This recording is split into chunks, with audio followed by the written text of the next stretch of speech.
Okay, I'm going to explain a little bit about shortcodes, which are your services and your equipment listings. We call those shortcodes because they're kind of like areas of your site that our developer Joe had to specifically create for AWP, and he created that by creating a short code called services and a short code called equipment. So those are two things you're going to find here on the left side of your dashboard.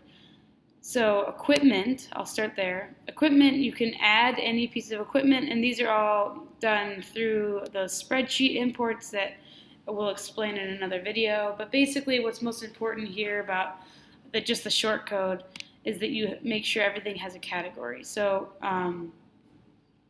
these categories without this dash, those are kind of like your primary categories. And you want to include a description here because those are the descriptions that will then appear on your home page. So I'll just quickly show you that on your home page you've got these categories of equipment and services listed. These short blurbs are what you include in your description. And to edit that description, you can click on that main category item and then include your description in this area here. The rest of these categories, the ones that have the actual dashes, these are what we call subcategories. And to indicate that something is a subcategory, you would just select the parent category. So like let's say these TMAs live under, they're a type of specialty vehicles. That's you type in TMA or that'll just automatically be included with your import, but then you'll need to indicate that it's under the parent of specialty vehicles. And then you click update.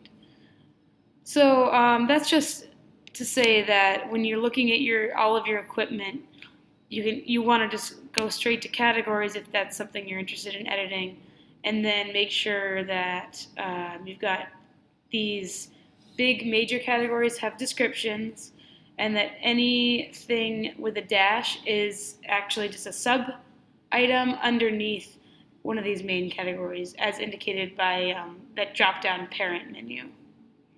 So you can see here's another main category, and then these are all subcategories of this one. So it's kind of like types of equipment and then the actual equipment themselves. Similarly with services, there actually aren't specific services listed. Every service is considered a category. So we've got these 5 main services, which are the ones that don't have dash or hyphens. I think there's another one down here, and then there's a third one.